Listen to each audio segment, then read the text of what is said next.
to him, and he just takes out his pen and says, "Excuse me, I'm unable to sign that." Who was trying to persuade us not to protest on the Maidan? But he did sign. He didn't sign it. He didn't sign it, and it wasn't due to him receiving some money from them there, That's one of the reasons. but because it was primarily disadvantageous for Ukraine. It was very beneficial. We signed it later, during Prime Minister Yatsenyuk's term, and it was truly beneficial. Who told you it wasn't? What changed for the better?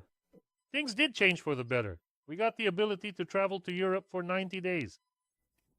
I could easily fly to visit my sister in Holland. Everything was fine, yes, at the very least. Why did this not happen during Yanukovych's time? Because 3 billion were simply pocketed, but that's just a tiny, insignificant detail. Prior to 2014, before the Maidan, nothing of the sort existed at all. Then came the Maidan, like dogs barking in someone else's apartment. I wouldn't just grab an axe and walk over to my neighbor's place.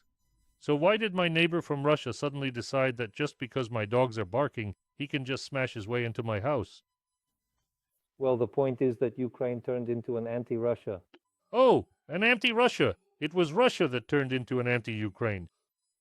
When Russia, without Ukraine's permission or any prior agreement, joined the CSTO, which is a military bloc, they didn't even bother to inform us or inquire if we desired our neighbor to become part of such a military alliance. There wasn't a single word mentioned about it.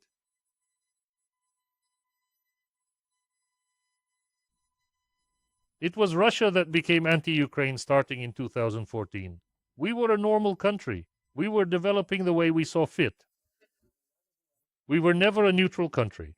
The sole reference to our neutrality was contained within the Declaration of State Sovereignty.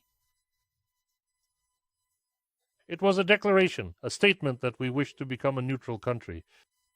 But after the Constitution of Ukraine was adopted in 1996, any discussion of neutrality was entirely out of the question. As an independent state, and incidentally, you might not be aware of this, but Russia as well, we collaborated with NATO under the exact same program, which is known as Partnership for Peace. That's the initial move towards NATO membership, and both Ukraine and Russia participated in that. So, where exactly is the anti-Russia sentiment here? I'm genuinely not sure. I just don't perceive it. In Ulyanovsk, an airfield existed, through which Americans were transferring weapons to Afghanistan at a time when there was a government that the Americans were indeed assisting. We were actively cooperating with NATO. We didn't even possess an airfield, but Russia did. Does that imply Russia became anti-Ukraine? Well, Ukrainians also fought for NATO, didn't they? And for NATO, yes, in Iraq and so on. And the Russians even gave their territory for NATO.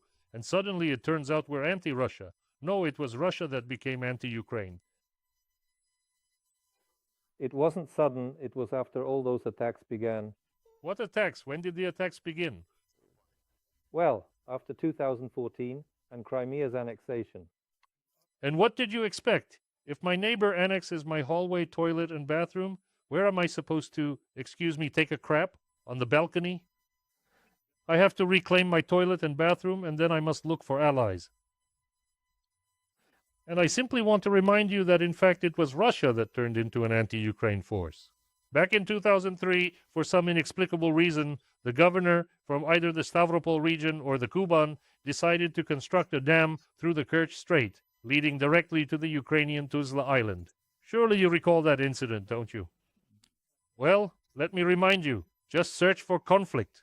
Kuchma arrived, he cut short his tour of Latin American countries and personally came to Tuzla Island. Ukrainian Marines were brought here because Russia had been adopting an anti-Ukraine stance since as far back as 2003. It decided to lay claim to Ukrainian territory, to an island well, to the hallway in my apartment. It's fortunate that we were able to resolve that conflict through diplomacy at the time. Russia then embarked on the path of becoming anti-Ukraine. He's stuck. He's sitting there in Strasbourg in Bavaria and passionately supports Russia with every fiber of his being. Of a censored soul. You understand, of course. Feel free to choose any word you deem most fitting there yourself. You can take a Russian person out of Russia, in this instance to Germany, but you cannot extract the essence of Russia from a Russian person. They will recount anything and everything to assert the righteousness of Russia. He's sitting in a civilized country and completely disregarding traffic laws. Let him try to break the traffic rules just once in his Munich.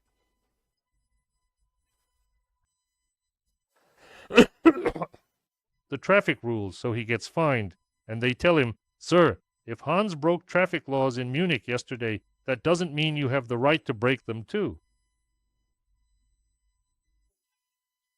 Just because Hans broke a traffic law in Munich yesterday doesn't mean that you, good sir, are also entitled to break it. That's it. Here's your penalty. Go and pay it.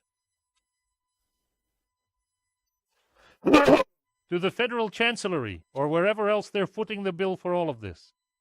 That's the logic of your typical hooligan, just an ordinary hooligan.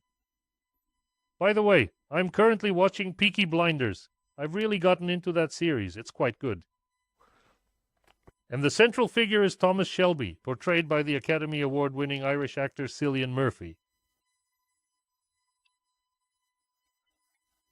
There's this particular line when Polly or another character inquires of him, "Why are we seizing that dock in London just because the gang was headquartered in Birmingham?" He responds, "Because it is within our power and it is our desire." Well, for a criminal gang, that's perfectly normal. But for someone who is not part of a gang, but rather the leader of a state, that is definitely not normal. Wait a minute. Thomas Shelby is not the figure I admire. My true hero is upholding the rule of law. But that phrase, "It seems they watched this series before I did." I recommend it, by the way. However, by the third episode, it's becoming a bit monotonous. I'm primarily watching it for Cillian Murphy and deriving pleasure from his performance. Truly. But to think like a criminal, as if that's an acceptable way to operate? Well, I don't allow myself to think that way, not for the time being anyway.